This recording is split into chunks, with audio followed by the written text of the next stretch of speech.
no debemos considerar o pensar que esta guerra espiritual está lejos de nosotros o que implica como tal una opresión o una posesión satánica, sino que esta lucha, como lo veíamos, es constante y comienza en cuestiones demasiado simples que podemos considerar demasiado pequeñas o insignificantes. De pronto es con pensamientos contrarios, como por ejemplo cuando nos levantamos un domingo y nos sentimos demasiado cansados y comenzamos a pensar, ¿y si no voy a la iglesia?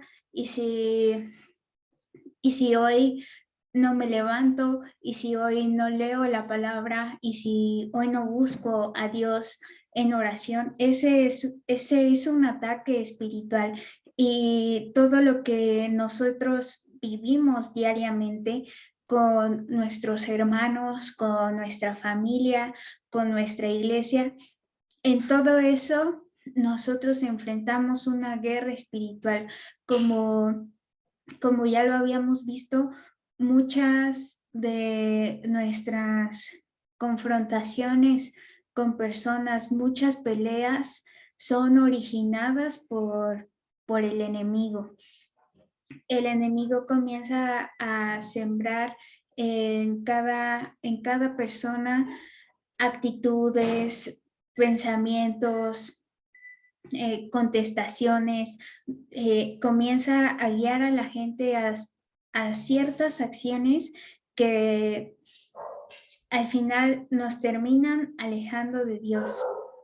Esta guerra espiritual es constante y tenemos que tener muy presente que se intensifica cuando nosotros estamos buscando a Dios, y cuanto y más cuando la iglesia se reúne para buscar a Dios. En el momento en que nosotros estamos en nuestro servicio, en la danza, cuando la gente ya tiene que estar adorando, cuando la gente ya tiene que estar adorando y buscando la presencia de Dios, esa guerra espiritual se vuelve más fuerte.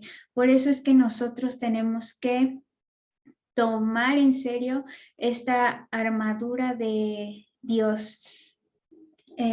Pongamos como un ejemplo cuando nos estamos poniendo nuestro vestuario de la danza, que nos ponemos un vestido, que nos ponemos un cinturón. Así mismo, tomar diariamente la armadura de Dios, tomar el domingo la armadura de Dios, para que cuando nosotros lleguemos a la iglesia ya tengamos puesto el cinturón de la verdad, ya tengamos la coraza de la justicia, ya tengamos el calzado del evangelio, el escudo de la fe, el yelmo de la salvación, la espada del espíritu.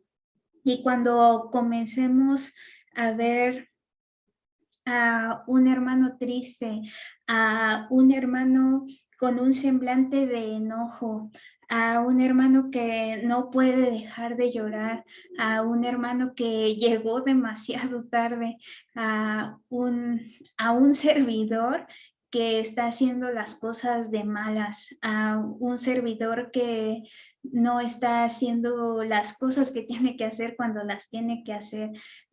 Cuando nosotros comenzamos a ver todo eso en la iglesia, es el momento de comenzar de hacer esa guerra espiritual, pero con la armadura de Dios puesta. Si nosotros no nos ponemos la armadura de Dios, es muy obvio que el enemigo nos va a vencer y nosotros terminaremos haciendo lo mismo que cualquier otra persona que no conoce a Dios. Por eso es que el Señor, a través de Pablo, nos dio todas estas herramientas para que nosotros enfrentemos los ataques del enemigo. ¿Tienen algún comentario, duda? ¿Ya seguimos? Va. No, ninguna. Muy bien. Tienes razón en lo que se dice de cómo nos ataca el enemigo siempre cuando vamos a hacer algo para servir a Dios. Y a mí sí me ha pasado varias veces y ahorita estoy entendiendo todo lo que con esta palabra que nos estás dando estoy entendiendo muchas cosas. Y sí está muy interesante, como dice Lupita, y sí nos ayuda bastante. Sí, exactamente. Muchas de las cosas que pasamos un domingo antes de llegar a la casa de Dios tienen que ver con esta guerra. Eh, a lo mejor podemos tener una semana armoniosa, todo es amor y paz en nuestra familia y justo el domingo nos peleamos y justo el domingo ya todos amanecemos con jeta y no nos hablamos y ya nadie quiere ir a la iglesia y ya todos en la casa somos unos hipócritas, ¿no? Justamente es esta guerra espiritual que tenemos que librar. Y ahora sigamos. Un tercer reto es reconocernos como un altar de adoración. ¿Esto qué quiere decir? Que la adoración va a estar en nosotros en donde quiera que nos pongamos de pie, en el lugar en que nosotros estemos, en el lugar al que nosotros lleguemos, en ese lugar tiene que haber adoración, porque ahora nosotros somos el altar, ahora nosotros somos la morada del Espíritu Santo. Entendamos que el altar es un lugar alto, es una casa, es una ofrenda, es un santuario, como veíamos en el Antiguo Testamento y en el Nuevo Testamento también cuando la adoración, cuando el servicio a Dios también se hacía en los templos, había un altar en donde el pueblo de Dios llevaba diferentes sacrificios para la expiación de sus pecados. Y después de la venida de Jesús, como sabemos, todo cambia completamente en la vida cristiana, en la vida conforme a la fe. En el capítulo 4 de Juan, cuando Jesús está hablando con la mujer samaritana, recordemos que esta mujer se encuentra a Jesús en un pozo y entre otras cosas, Jesús le dice que Él es el agua de vida eterna, le dice que Dios busca adoradores en espíritu y en verdad, que es lo que nosotros hemos estado tratando a lo largo de todos estos estudios. Y aquí vemos que también Jesús le dice, mujer, créeme que la hora viene cuando ni en este monte ni en Jerusalén adoraréis al Padre. Y esto nos da a entender lo que iba a pasar después de que Jesús partiera, después de que nosotros recibiéramos a su Espíritu Santo. Cuando nosotros recibimos el Espíritu Santo, recibimos el poder y la capacidad de adorar a Dios en donde sea que nos encontremos. Recibimos esa cualidad de adoradores y podemos levantar una ofrenda de alabanza, una ofrenda de adoración al Señor en donde nos encontremos. Ahora nosotros no ofrecemos sacrificios porque el sacrificio perfecto ya lo ofreció Jesús. Ya todos los que hemos creído en Él somos salvos. Pero lo que ahora nosotros hacemos, en lugar de ofrecer grosura de animales, carneros reces. Ahora nosotros lo que ofrecemos a Dios es un corazón humillado, es una canción, es una alabanza, es una adoración. Ahora lo que sube al trono de Dios no es un humo de incienso o de carbones, sino que es nuestra alabanza, nuestra danza, nuestra adoración como un perfume agradable delante del trono de nuestro Rey.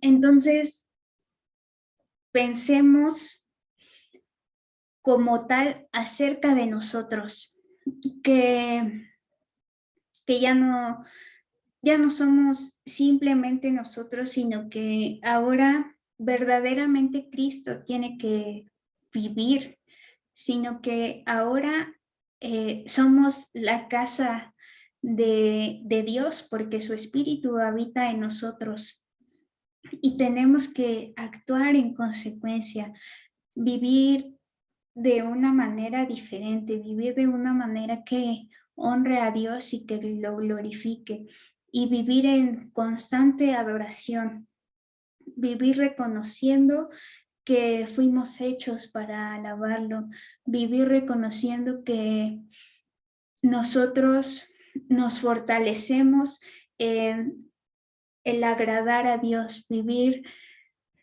pensando que todo lo que nosotros hagamos en este mundo tiene que reflejar a Cristo y tiene que ser hecho para Cristo, porque es la mayor obra que podemos hacer. El que nosotros prediquemos el Evangelio es lo mayor que podemos recibir de este mundo. Ninguna otra cosa, ninguna otra meta, ningún otro objetivo puede ser más grande para nosotros que el servir al Señor y el conocerlo. Entonces, todo esto nos lleva a el establecer una verdadera relación con Dios. Como les mencionaba al principio, una relación que a Dios le agrade, no una relación que busque que solo nosotros recibamos, porque muchas veces buscamos los beneficios, buscamos las bendiciones de Dios y no estamos dispuestos a pagar un precio. Y con el precio me refiero al tiempo de búsqueda de la presencia de Dios, al tiempo de lectura de la palabra, al tiempo de oración, al tiempo de escuchar alabanzas, al tiempo de meditar en nuestra vida, en meditar en la palabra. Ese es el precio que nosotros tendríamos que pagar para verdaderamente conocer a Dios. Entonces ahora veamos los beneficios al vencer en estos 3 retos que hemos visto. Son una mayor intimidad con el Padre, la guía del Espíritu Santo, reconocer que Jesús habita en nosotros y por lo tanto vivir de una manera diferente. Viene también sanidad interior, viene el perdón, el entendimiento y la sabiduría, viene para nuestra vida orden, consagración y plenitud, viene la unción de Dios para todo lo que hagamos, la manifestación del poder del Señor en nuestra vida y las añadiduras de las que la palabra nos habla. Porque la palabra nos dice, buscad primero el reino de Dios y su justicia y todas las cosas os serán añadidas. Todos esos anhelos de nuestros corazones, todas esas necesidades que queremos ver cumplidas, van a venir a nuestra vida cuando cuando nosotros establezcamos esa verdadera relación con Dios. ¿Alguna duda? ¿Un comentario? Un comentario. ¿Puedes repetir el libro? Bueno, el versículo que acabas de decir, por favor. El versículo, buscad primero el reino de Dios y su justicia. Sí, es una lana de Ujú. Buscad primero el reino de Dios y su justicia, y todas las cosas os serán añadidas. Mateo 6:33. Es Mateo 6:33.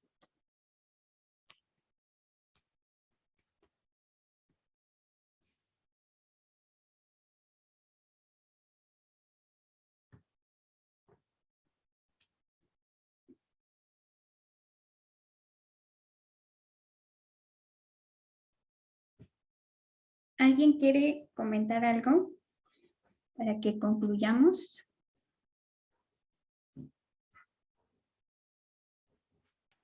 Nada.